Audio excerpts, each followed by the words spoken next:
मैं हूं आचार्य ए कुणाल।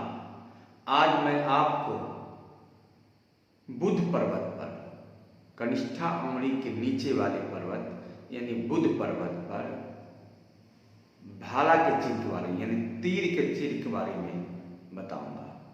अगर किसी व्यक्ति को बुध पर्वत पर अगर तीर बना हुआ है, तीर का चिन्ह बना हुआ है, भाला का चिन्ह बना हुआ है, तो ऐसे जातक के जीवन में क्या प्रभाव आएगा?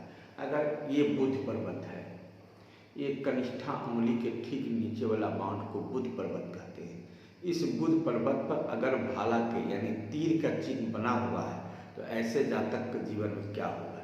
अगर इस तरह का तीर का चिन्ह ऐसे जातक को बना हुआ है जी, ऐसे जातक को अगर तीर का चिन्ह बना हुआ है तो ऐसे जातक के जीवन में क्या होगा, मैं ये बताऊंगा आज।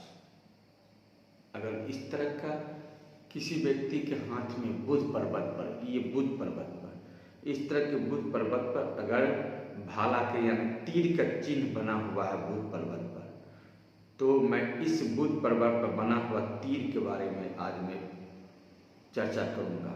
इस तरह का तीर अगर हाथ में किसी व्यक्ति को बना हुआ है तो ये तीर के बारे में चर्चा करूंगा।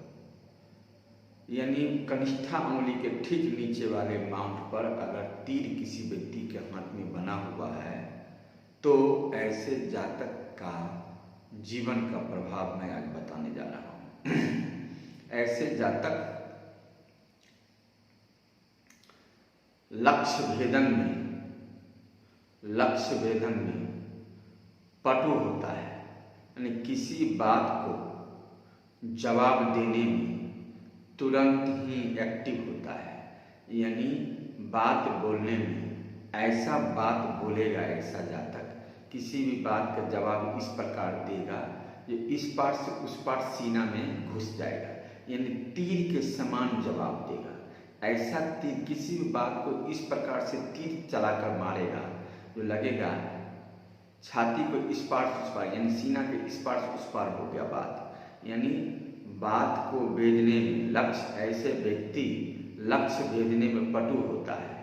अपने काम काज में भी ऐसे जातक बड़ा तेज होता है, अपना काम निकालने में भी ऐसे जातक बहुत तेज होता है, और अपने वाक्ता पथ के कारण, अपने बात के कारण, अपने बोलने के स्टाइल के कारण ऐसे जातक कोई भी काम किसी से करवा लेता है।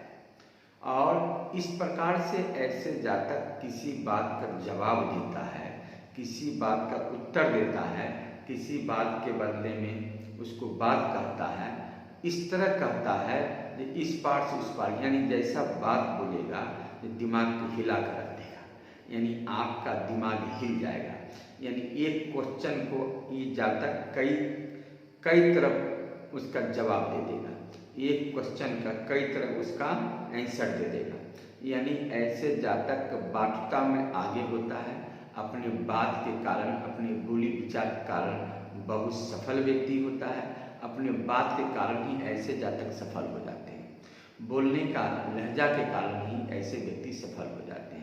और बातचीत के दरमियान में ऐसे जातक इस प्रकार से किसी व्यक्ति पर प्रभाव डालता है, इस प्रकार से अपने बातों के बदौलत प्रभाव डालता है जो अगला उसके बस में आ जाता है। अब अगला जो भी सामने वाला होता है इसके बात में पट जाता है, और पटने के कारण उसका बिगड़ा हुआ काम भी बन जाता है। यानी ऐसे जातक अपना बोली के कारण, अपने बोलने का स्टाइल के कारण, अपने बात करने का स्टाइल के कारण, अपने वाक्य जाल में कहीं भी काम निकालने में सफल होता है, किसी को अपने जाल में फंसा लेने में सफल होता है।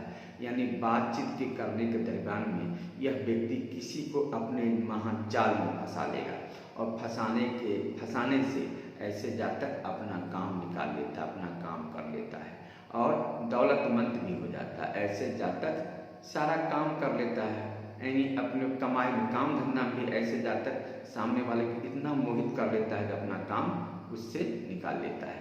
यानी अगर ऐसे जातक जॉब में है या ऐसे जातक व्यापार में है तो तो समझ जाइए जॉब में जिस पद पर है उस पद पर अपने बात के कारण अपने अफसरों में दिल में राज करता है। ऐसे जातक अगर व्यापार कर रहा है तो अपने बोली विचार के कारण अपने मर महाजन या अपने कस्टमर, अपने ग्राहक को अपने तरफ आकर्षित कर लेता है, भस्म कर लेता है। यानी जिस व्यक्ति के हाथ में बुध पर्वत पर तीर बना हुआ हो, तीर का चिन्ह बना हुआ हो, भाला का चिन्ह बना हो, ऐसे जातक अपने वक्तृता यानी अपने बोलने का भाषण यानी बोलने के स्टाइल के कारण किसी को भस्म कर लेता है और अपना काम निकाल लेता है। ऐसे जातक अपने विचार बोली से यानी बोलने के स्टाइल से ही ये सफल व्यक्ति हो जाता है। ठीक है, तो आज मैंने आपको बुध पर्वत पर इस तरह का तीर के बारे में बताया, ये तीर का प्रभाव क्या है। आगे और भी कई रेखा जिसके बारे में बताऊंगा। आज के लिए नमस्कार।